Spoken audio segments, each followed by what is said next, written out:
Hey guys, I am actually here to do a romance video review about a book that I have been so excited to come out this January. It is an ARC review, but if you are watching this video, it comes out the next day after posting, so it is not going to be nearly as long of a wait for you as it was for me because I love this author so much.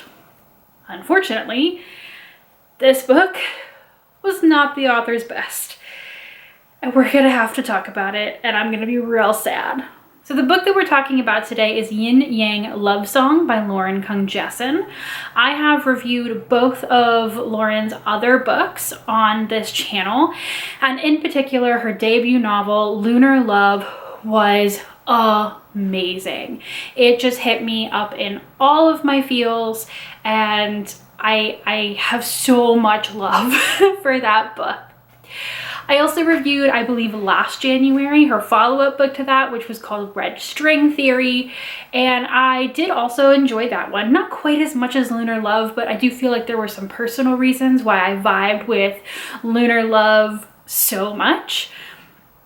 One of the things that I really appreciate about these books is their deep attention to Chinese culture and the different ways that different people who are like of Chinese descent, Chinese American, like work like within that culture, maybe push back against it, try to learn it. And all of these characters have had at least like one side of the family or the partnership in each book have had like a really, really strong extended Chinese family. And so there's a lot of good learning and cultural expertise in different areas shared throughout these books that I really enjoy.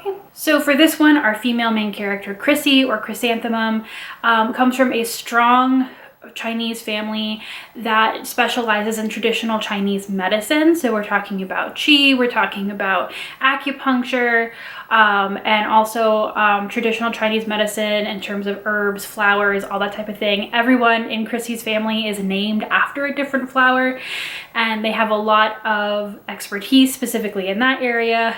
And she and her aunties operate a kind of bed and breakfast retreat situation in which people who are physically ill from heartbreak come to be healed both mentally and physically through a combination of these practices. The reason that Chrissy's family feels so strongly about this is because they believe themselves to be cursed to only ever have heartbreak in their lives. So the women in this family have had either unsuccessful relationships or their partners have died young, all this type of stuff. And so this is their way of kind of like dealing with that. Our male main character, his name is Vin Chow. He is Italian Chinese American, and he is a cello prodigy. He and his brother are a like rock cello act, and they are kind of big news. They've just going on a big like world tour, and they have this reputation in the media of being heartbreakers. Vin in particular, but also his older brother Leo.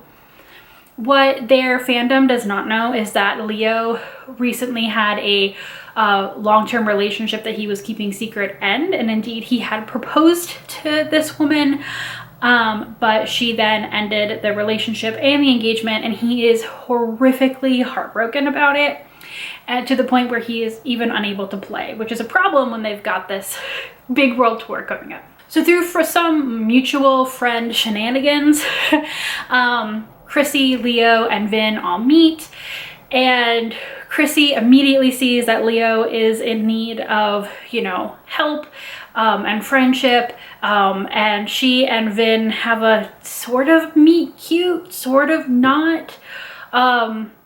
They are like kind of arguing, but there's like sparks flying. But anyway, Leo wants to come stay at the hotel, and Vin is like, well, I guess I've got to go with him. And of course, the only place for him to stay is the extra room in the cottage where Chrissy is living. At the party where both Vin and Chrissy meet, people take photographs of them, and Vin's label wants him to drum up some publicity for the tour by living up to his heartbreaker status. The tour is actually called Heartbreak on Tour.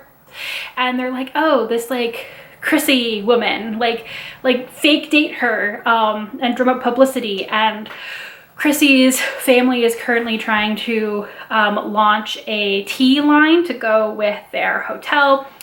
And so she's like, okay, well, I'll do it if you'll be my brand ambassador. And so they're not only kind of in forced proximity because of Leo wanting to heal from his heartbreak, but also then they start fake dating to drum up some publicity for both of their mutual businesses. Originally, I thought this was really funny because earlier in January, I also had a run of 3 rockstar romances that I basically reviewed all together that you can go see. And I was like, oh, this is going to be very similar to that, except that I knew that I wanted to review this book on its own because I've had so much love for this author's previous books. The problem with this book is that it takes the idea of slow burn to its like maximum illogical, unfortunate like terminus point. From the beginning, it's clear that sparks are flying between Vin and Chrissy, and they end up having a lot of really good conversations about their lives and traditional Chinese medicine and like these really philosophical conversations that normally I would really enjoy, because I love when these characters that are like, they don't just fall into a relationship, and even though at a certain point they do start fake dating, they're very, very like conversation filled interactions. The problem is that after that like immediate sort of meet cute, these conversations are so dense and philosophical and filled with, you know, these like things like that they don't really feel like much of anything at all. They just feel long.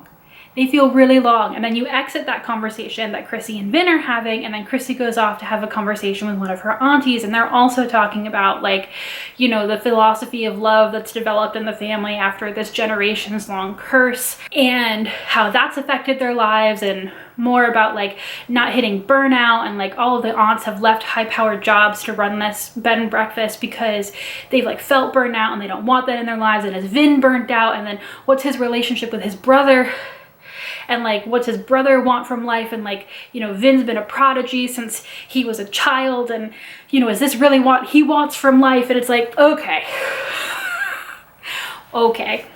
It got to the point where I really started to like skim through a lot of the conversations because it just felt like blocks of dialogue text that were happening that didn't really like it. They kind of moved the plot forward and like things happened.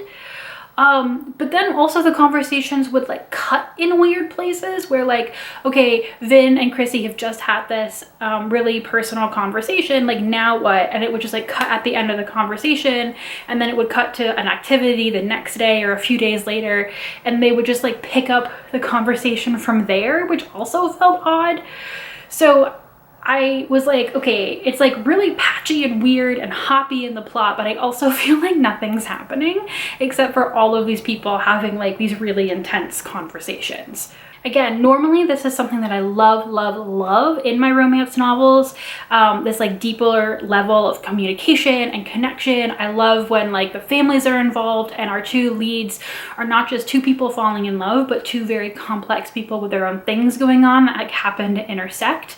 And it is something that I've really loved in both of Lauren's first 2 books, but this again, it just took it to like, it's like maximum capacity of me just being like, okay, I can't, this is too much. This is definitely too much for me. It's slow, it's boring, and I really don't understand what the point of this plot is. Like, what's really happening here? And plus, by the time Vin and Chrissy do get together, I have not felt that their relationship has progressed past a friendship, because everyone in the book is having these very similar conversations. It doesn't make their conversation feel any deeper or more meaningful. It's just that they've had them together and now they're like in love with each other. And I wasn't sure how the conversations that they had are different than ones that Chrissy has with Leo, that Leo has with, like, it just all felt like the same level of like comfortable family, friendship, love. While I don't think that this is a like terrible book per se, it is definitely somewhere between 2 to 3 stars for me, just because I had to do so much skimming to try to find something else to like maybe happen in the book. Just because at a certain point also some of the conversations started to feel repetitive because, you know, Chrissy had to have a realization about generational trauma with Vin and then kind of progress that on to her aunties. I did feel like that's probably the strongest part of the book, honestly. At one point, Vin calls the idea of this curse an intergenerational game of telephone, and watching her family kind of manage what that means, and like not in like a magical realism way, like in a way of like this was tale passed on through generations of this family, which these women have really taken to heart and have had confirmed through various things, but like did they in some way also cause it? And the way that that conversation tracks throughout the novel and what it means to love and to be in a relationship is absolutely a beautiful, strong, like current throughout the entire book. So if you want to read it for that, I would highly recommend it. But I do feel like many of these similar themes were explored in better ways that did not feel as much of a slog in Lauren's other 2 books. So I still will highly, highly recommend Lunar Love. And like, I mean, to everyone that I meet ever, I loved that book so much. And then Red String Theory, of course, I also enjoyed. So while this does not mean that I am not interested in reading another one of Lauren's books, it certainly does mean that I think that this is not her best work. And I could only hope that her next one reaches back toward the level of those first 2 titles. Because again, there's a lot of things that I really, really wanted to love in this book, and a lot of things that I do love in my romance novels, but just like so slow, and didn't really go that much of anywhere. Didn't really feel like the leads had a true romantic connection. So yeah. You don't have to take my word for it. Like I said, this is an ARC review, so this book will be out tomorrow on the day of posting. So again, thank you to Edelweiss and the publisher for my ARC. I am excited to continue to review Lauren's books moving forward.